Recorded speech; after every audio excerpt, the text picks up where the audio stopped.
everyone, my name's Emma. I'm a second year medical student, and because I'm a little bit nosy and I love this kind of video, I thought some of you might like it as well. So I'm here to show you what's in my bag.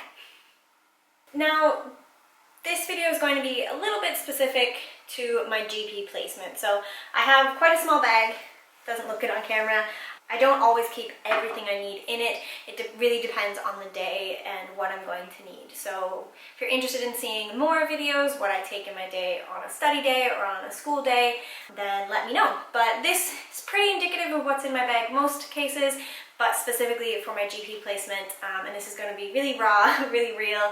I literally came home last night, haven't touched my bag, and we're going to just dig into it to see what's in it. Now, first, my bag is from the brand called The Horse. I did buy it on sale, and I like it because it fits pretty much just what I need. So I'm the kind of person who will definitely overpack or pack to how much space she has when it comes to school supplies, but this does fit my laptop, which is a 14-inch MacBook Pro. It's just obviously not in there right now. So in the main pocket we have my travel mask. This is a mask I just got off of Etsy. I'll link it below if I can find it. Kind of cute, but it does have a filter pocket, so I do have a filter in there, which I use when I'm getting on and off the bus or taking transit, instead of having to wear one of the medical masks. Just a little bit nicer on the ears, and I may actually stitch this up with ribbon so it can actually tie behind my head instead of being stuck behind my ears.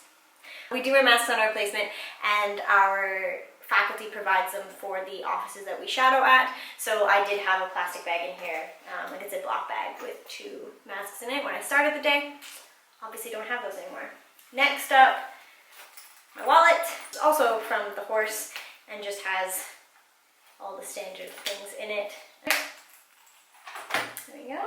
The next big thing in here is my stethoscope case. Now, my Nana did buy me a different stethoscope case, which also does fit in here, and I do really like as well. But this one's just a little bit more cumbersome. It's more flat, so when I was actually sitting at the GP's office, it was a bit awkward. So I have that smaller one, which I just bought off of Amazon. Again, linked below. So now in the stethoscope case is obviously my stethoscope. So this is a Littmann something, and I have a bit of a pen. I have the pediatric bell cover if you've taken that off, or pediatric diaphragm. And I usually have a pen light and a tiny little notebook in here in case I ever forget my pen or my notebook. I know as long as I have my stuff, I am covered. Okay, let's get into some resources. I have my Oxford. It's one of those med student Bibles. It is actually really, really great. It doesn't, I find, it's not great to necessarily learn from. It gives you some really high level things, but if you don't understand it in a really point bulleted form, you're going to need to read into it more in depth, but it is really great to have in your hand for any sort of medical based rotation, because you can quickly look up anything that they reference, and you'll get the gist of it. There's also some really great sort of management trees and things in there. So have this. I think I looked at it a couple times. Another resource is this GP Companion. It's the 3rd edition, and it's made specifically by General Practice Registrars Australia, so GPRA. We got a discount purchasing it through our GPSN, I believe, and it's actually really helpful. It has sort of the normal levels that you'd expect. I'm going to bookmark here, I think an anemia chart. It's also very, very high level, but it's very specific to GP, so it was good to bring to my clinic, and it's a little less detailed, so it's a bit easier to find what you need to find at sort of my level as a second-year medical student on a GP placement. So I was really glad I had this. I did actually look at it quite a few times between patients, or when the doctor wasn't looking. Okay, so that's it for resources, and then I have notebook. It's a B5, I think, just dotted notebook. And it's just where I take notes on the patients. You don't get to see that. This is where it gets a little redundant. See what I mean by I need a small backpack? I have another notebook. This one's like my messy notebook. I don't take this out when I'm at the GP's, but it kind of is a bit of a brain dump space, and it's very thin. It's just a little exercise book. for like 50 cents at Office Works, and it's nice just to have something to like scrap paper that's all in one place, I guess is how you would describe that. We have something that I printed out I don't need, and a DOPS checklist that I didn't need that day but was just in my bag, and a receipt for when I went to the GP that was a different GP, also didn't need to be in my bag.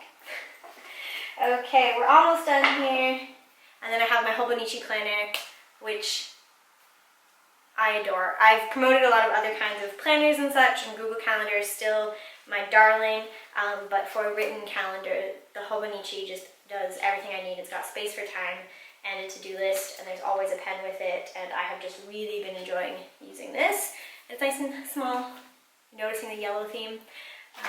And that's everything for the main compartment. Now, what I like about the horse bag is it has not too many small compartments, but there is enough small compartments. So we have one back here, which just has a couple pens. And then that's the main bit done. So now for this front pocket, which is quite large, and some I thought it'd be a bit weird at first, but I actually kind of genuinely enjoyed it, and this is very catch-all. So we have my snack from the train. I got the hiccups on the way home, and I just didn't want to be hiccuping, so I grabbed my glasses, which you've seen me wear before. Oscar Riley, quite like them. They're quite cute. Sunglasses, which normally have a sleeve on them. Another pen. I do use, if you've noticed, these 4-colored pens. I love them because it means that I can take all of my notes in blue, anything farm in green, red flag not to miss, red, and then black kind of alternates with blue about things to know, but usually I try to keep one for what I've done and then one for feedback or things that I missed. Just love it. Okay, we've got 2 hand sanitizers. And mints, which now don't really help anybody else, but they help me when I'm breathing in my own lunch breath. And we have hand lotion, almost out. This is just the Body Shop almond and honey. Really, really like it. And then Paw ointment for the lips. International students, this will change your life. If you can find it outside of Australia, best thing ever. I have another lip balm. And then because I'm celiac and I often don't know where I'm going to be able to grab a snack, and I should have eaten this instead of the Aero bar, I just have like a gluten-free little protein bar. I usually have a protein ball or protein bar in my bag at all times, just in case.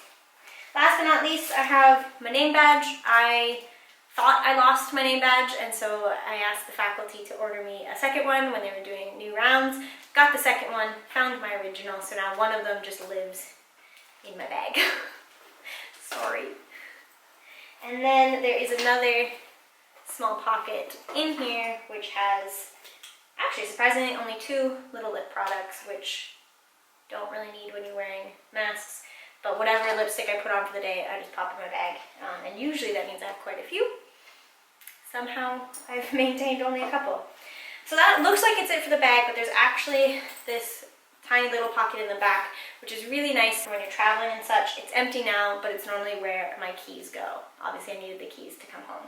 So yeah, that's everything that is in my bag, at least on a GP day. It does really change. What I love about this bag is you can only really take what you need and only a few extras, not too much more. And it doesn't make me feel like I'm a child walking around wearing a backpack. I'm happy to film more of these right after my day on campus studying or right after a surgery rotation or anything like that. Did forget to mention I do normally bring a bit of a lunch bag with a water bottle and other things that obviously don't fit in here. But that's okay because they go right into the fridge at the practice or at school.